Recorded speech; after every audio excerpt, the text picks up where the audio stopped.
ఆదిలాబాద్ జిల్లా వార్తల విషయానికి వస్తే సోయా పంటను వెంటనే కొనుగోలు చేయాలని డిమాండ్ చేస్తూ బేలా మండల కేంద్రంలో అఖిలపక్షం ఆధ్వర్యంలో రైతులు బంద్ తలపెట్టారు. ఈ బంద్కు ప్రజా సంఘాలు అలాగే వ్యాపార వాణిజ్య సంస్థలు మద్దతు తెలపడంతో బంద్ ప్రశాంతంగా జరిగింది. బంద్ సందర్భంగా తెలంగాణ మహారాష్ట్ర జాతీయ రహదారిపై రైతులు పెద్ద మొత్తంలో బైఠాయించారు. దీంతో ఇటు మహారాష్ట్ర వైపు అటు ఆదిలాబాద్ వైపు పూర్తిగా రెండు వైపులా కూడా పెద్ద ఎత్తున ట్రాఫిక్ జామ్ జరిగింది. దాదాపు 2 గంటల పాటు రైతులు ధర్నా రాస్తారోకో చేపట్టారు.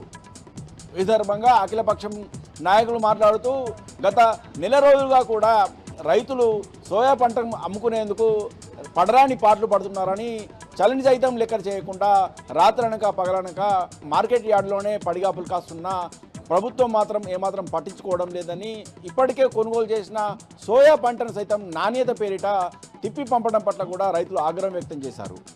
ఇప్పటికైనా ప్రభుత్వం వెంటనే సోయా కొనుగోలును ప్రారంభించాలని ఉద్యమాలు చేస్తామని అఖిలపక్షం నాయకులతో పాటు సోయా పండించిన రైతులు ప్రభుత్వాన్ని హెచ్చరించారు.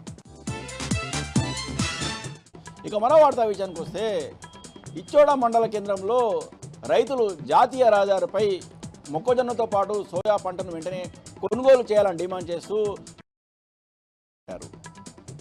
గత నెల రోజులుగా కూడా ఇటు ఇచ్చోడాతో పాటు బోత్ నియోజకవర్గంలో సోయా పంట కొనుగోలు చేయాలని అలాగే మొక్కజొన్న పంట కొనుగోలు చేయాలని డిమాండ్ చేస్తున్న ప్రభుత్వం మాత్రం ఏమాత్రం పట్టించుకోకపోవడం పట్ల రైతులు ఆందోళన వ్యక్తం చేశారు. హైదరాబాద్ నాగ్పూర్ 44వ నంబరు జాతీయ రహదారిపై రైతులు బైఠాయించడంతో ఇటు ఇరువైపులా ట్రాఫిక్ పూర్తిగా స్తంభించింది. పోలీసులు జోక్యం చేసుకొని ధర్నాను విరమించాలని విజ్ఞప్తి చేసిన రైతులు మాత్రం దాదాపు అరగంట సేపు రోడ్డుపై బైఠాయించారు. ప్రభుత్వానికి వ్యతిరేకంగా నినాదాలు చేశారు.